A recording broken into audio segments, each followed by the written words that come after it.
ये उन दिनों की बात है जब भोलापुर नामक गांव में हाहाकार मचा हुआ था। लोग समझ नहीं पा रहे थे कि आखिर ई रिक्शा वाले गूंगे कैसे होते जा रहे हैं। अरे आज तो सिर्फ 1000 रुपए की कमाई ही हुई है। आजकल कोई ढंग की सवारी नहीं मिल रही जो मोटे पैसे दे। अरे वाह, ये तो कोई रईस घर की लगती है। अच्छे पैसे ऐंठूंगा इससे तो मैं।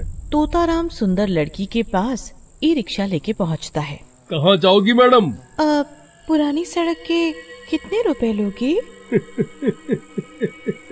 लगता है नई है यहाँ, तभी पास के भी पैसे पूछ रही है। मैडम 200 रुपए लगेंगे। इस समय वैसे भी कोई नहीं जाएगा वहाँ। मैं तो उसी रास्ते जाऊंगा, इसीलिए छोड़ दूंगा आपको। जी वैसे तो मेरा घर 15 मिनट की दूरी पर है, पर रात होने वाली है, इसलिए आप जो कहेंगे मैं दे दूंगी, कह के लड़की ई रिक्शा में बैठ जाती है। तोताराम मन ही मन बहुत खुश होता है और सवारी बिठा के चल देता है। लड़की एक भयंकर बदसूरत चुड़ैल बन जाती है।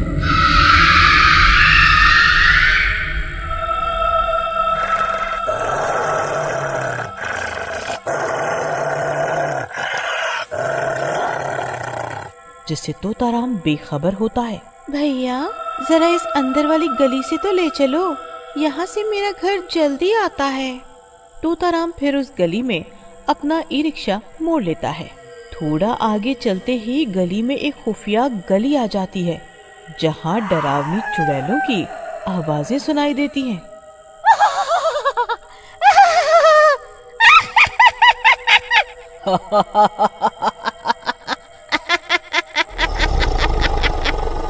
भैया यही रोक दो। अरे ये तो कोई पुराना खंडहर लगता है। इतनी डरावनी आवाजें आ रही हैं। कितना भयंकर माहौल है यहाँ का। मैडम आप यहाँ कहाँ रह रही हैं? जैसे ही तोताराम पीछे देखता है, चुड़ैल ई रिक्शा से गायब हो जाती है। अरे ये मैडम कहाँ गई? अरे मैडम मेरे पैसे तो दे जाती। अरे मर गया मैं। एक तो मैं इस भूतिया जगह पे फंस गया, ऊपर से ये मेरे पैसे लेके भी भाग गई। हाय रे निगोड़ी, मार गई मुझे। तेरा सत्यानाश हो। जैसे ही तोताराम आगे देखता है, रिक्शा मोड़ने के लिए सामने एक हवा में झूलती हुई चुड़ैल दिखती है। तोताराम के मानो होश उड़ गए हो। हाय रे निगोड़ी लड़की, मुझे कहाँ फंसा गई। चुड़ैल बचाओ बचाओ, अरे मुझे बचाओ कोई इस बदसूरत चुड़ैल से। तोताराम अपना ई रिक्शा लेके भागने की कोशिश करता है। अरे इस रिक्शा में क्या हो गया? अब ये एक ही जगह पे क्यों चल रहा है? तभी एकदम से चुड़ैल उड़कर ई रिक्शा की छत पे चढ़ जाती है। तू अब नहीं बच सकता। तुम ई रिक्शा वालों ने तो जैसे लूट मार मचा रखी है। नियम नहीं है तुम लोगों का। नए लोगों को पागल बनाते हो। एक एक रिक्शे वाले को चुन चुन के मारूंगी। फिर तोताराम उतर के पैदल ही भागने लगता है। तभी चुड़ैल अपनी शक्तियों से तोताराम को हवा में खड़ा कर देती है। अब भाग के दिखा भाग के। कोई नहीं बचेगा मेरे आतंक से, कोई नहीं बचेगा।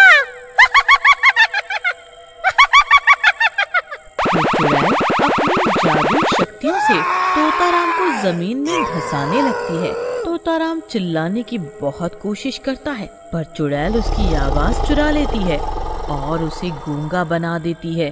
तोताराम का सिर्फ सर ही धरती के बाहर होता है, बाकी शरीर जमीन के अंदर धंस जाता है।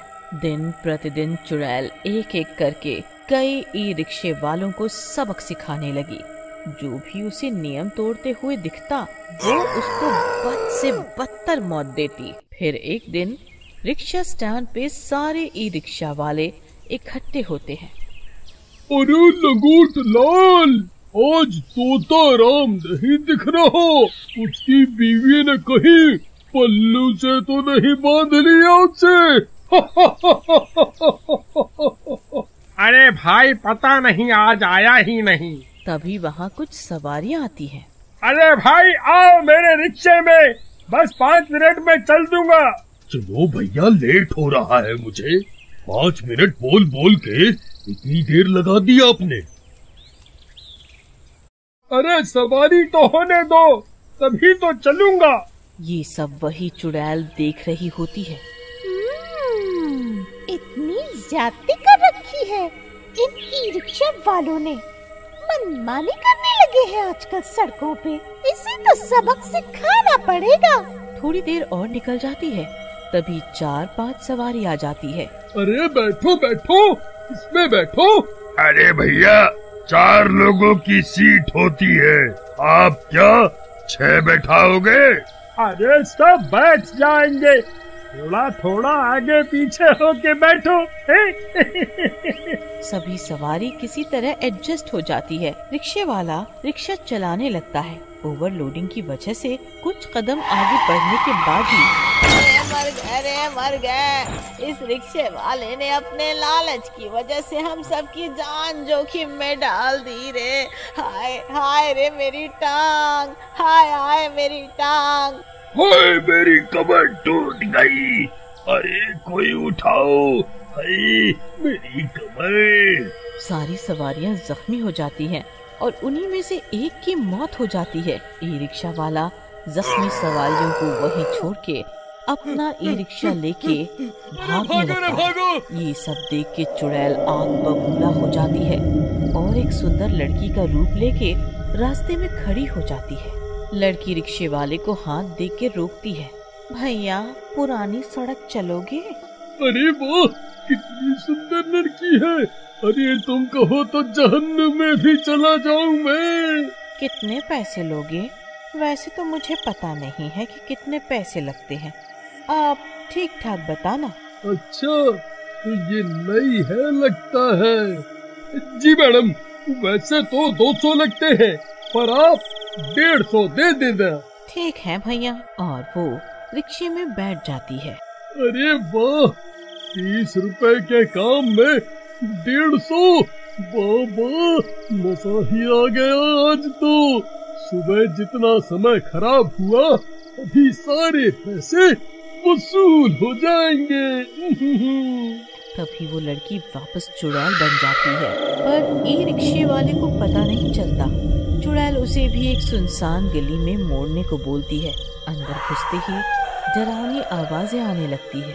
हर जगह चुड़ैली साए नजर आने लगते हैं। अरे ये कैसी जगह है मैडम, यहाँ कहाँ ले आए मुझे? क्यों, तूने तो पैसे भी फालतू लगाए हैं मुझसे, फिर लालच का इतना फल तो चखेगा ही ना। चुड़ैल की हंसी सुन के रिक्शे वाला पीछे पलट के देखता है तो उसकी आंखें फटी की फटी रह जाती। चुड़ैल, अरे ये चुड़ैल मेरे ये रिक्शे में कैसे आ गई? बचाओ बचाओ, कोई बचाओ। आज मैं तेरा काम तमाम करूंगी। मुझे माफ कर दो, मैंने तुम्हारा क्या बिगाड़ा है, मुझे माफ कर दो। और वो उतर के भागने लगता है। तभी वो चुड़ैल उसे हवा में उल्टा लटका देती है। ई रिक्शा वालों ने इतनी मनमानी कर रखी है कि तुम्हें किसी की जान की परवाह नहीं है। जिस तरह आज तूने लालच में ज्यादा सवारियां बिठाई और जब ई रिक्शा पलट गया तो उन सवारियों की जान की परवाह किए बिना अपनी जान बचा के भाग आया वहाँ से। इसी तरह मेरी भी जान गई थी, तभी मैंने ई रिक्शे वालों को सबक सिखाने का सोच लिया था। अब मैं एक एक करके ई रिक्शे वाले को सबक सिखाऊंगी। माफ कर दो चुड़ैल जी, बस एक मौका दे दो। मैं वादा करता हूँ कि मैं आपका संदेश सभी रिक्शे वालों को पहुँचाऊंगा और मैं खुद भी आज के बाद सवारियों को भगवान का रूप मानूंगा और उनकी सेवा करूंगा ईमानदारी से अपना काम करके। ठीक है, मैं तेरी बातों पे भरोसा करके छोड़ रही हूँ तुझे, पर अपना वादा याद रखियो, वरना मैं तुझे गूंगा बना के धरती में आधा दफन कर दूंगी, समझे? फिर चुड़ैल उसे जाने देती है और अगले दिन से ही वो ई रिक्शे वाला एक कैंप शुरू करता है जिसमें सभी ई रिक्शे वालों को सारे नियम बताए जाने लगे।